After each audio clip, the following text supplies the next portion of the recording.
The terminal buzzed with the hum of travelers, but all eyes shifted when a tall, well-dressed man in a crisp navy suit approached the first-class counter.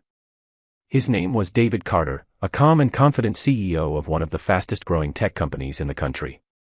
But today, he wasn't treated like one. The attendant glanced up, her smile fading as she looked him over. "Sir, first class is for premium passengers only," she said, her tone sharp, almost cold. David gently slid his ticket forward. "It says first class, doesn't it?" he replied. The attendant frowned, whispering to her colleague. People in line began to stare. Murmurs rose. David could feel the weight of judgment, not for his clothes or his ticket, but for something else entirely. "Please step aside, sir," she said firmly. David's heart sank, not in anger, but disappointment. He had faced prejudice before, but not like this. He looked around, wondering how much dignity a person must lose before being respected. The attendant's next words cut deeper than any insult. "We'll have to verify your purchase." David exhaled slowly. "Do that," he said softly.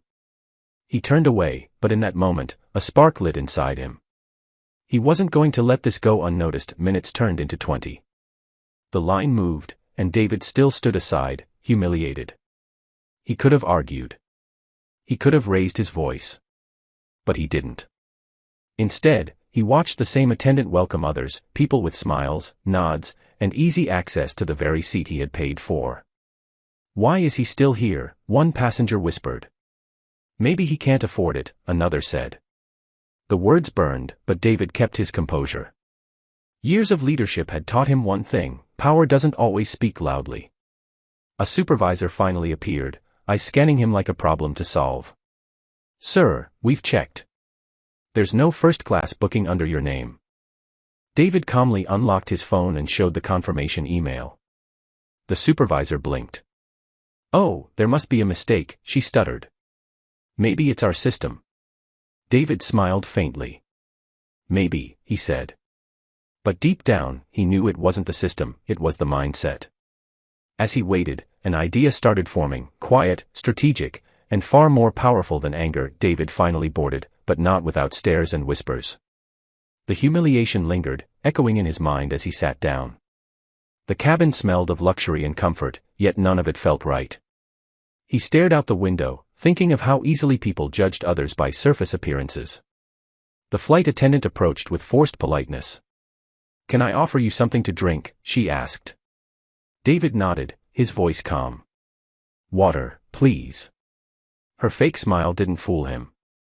Inside, he thought of every young man or woman who faced the same invisible barriers. He decided then, this wasn't going to end with him just sitting quietly. This was about something bigger than a seat. As the plane took off, David sent a quick message from his phone. Just one text. It read, "It happened again. Begin the audit." Then he leaned back, eyes closed. To everyone else, he was just another passenger. But in a few hours, they'd realize who he really was. By the time the plane landed, David's message had already reached the boardroom of Skytech Holdings, the parent company of the very airline he flew with. The executives received an alert labeled, "Immediate Review Request, CEO Priority." Within minutes, an internal investigation was triggered. Meanwhile, David calmly collected his bag, watching the same attendants who once ignored him now avoid eye contact. As he stepped off the plane, a man in a navy blazer rushed up. "Mr. Carter? I'm so sorry for what happened. The airline management has been notified." David raised an eyebrow. "That was fast." The man nodded nervously. "We didn't realize who you were." David's voice turned firm. "That's the problem. You shouldn't have to realize who I am to treat me right." The men fell silent. Cameras from nearby passengers caught the moment. But David didn't want revenge, he wanted change. His calm words carried more power than any shout ever could. News traveled quickly. Within hours, headlines spread across social media, "Airline accused of discrimination against black CEO." The video of David's calm response went viral. People admired his grace under pressure. Employees at the airline scrambled as corporate investigators began reviewing footage, logs, and employee reports. The same supervisor who dismissed him earlier now sat in a conference room, trembling as executives asked questions. David didn't demand anyone lose their job, he requested something greater: mandatory bias and respect training for all frontline staff. Change is better than punishment, he said in a meeting later that day. His composure inspired many. The board approved his proposal instantly. The airline's CEO personally called him to apologize. "Mr. Carter," she said, "you've not only changed how we operate, you've reminded us who we serve." Weeks later, David was invited to speak at the airline's annual leadership summit. The same company that once disrespected him now asked for his guidance. Standing on stage before hundreds of employees, David began softly, "Respect isn't earned by a title or a ticket. It's earned by humanity." The room was silent. What happened that day wasn't just about me. It's about how we see each other when the labels are stripped away. His voice carried emotion, not anger. Never let your uniform make you forget your heart. Applause filled the hall. Many employees wiped tears. For the first time, they didn't just hear a speech, they felt it.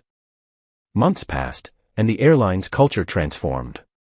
New policies, new training, new awareness, all born from one moment of quiet strength. David often looked back on that day, not with bitterness, but with gratitude. Sometimes, life doesn't test you to expose your weakness, it tests you to reveal your power. As he boarded another flight, a young attendant smiled genuinely. "Welcome aboard, Mr. Carter," she said warmly. David returned the smile. "Thank you," he replied. As he sat in his seat, he glanced out the window and whispered to himself, "Respect, that's the real first class." The engines roared, lifting him into the sky, not just as a CEO, but as a man who turned injustice into inspiration.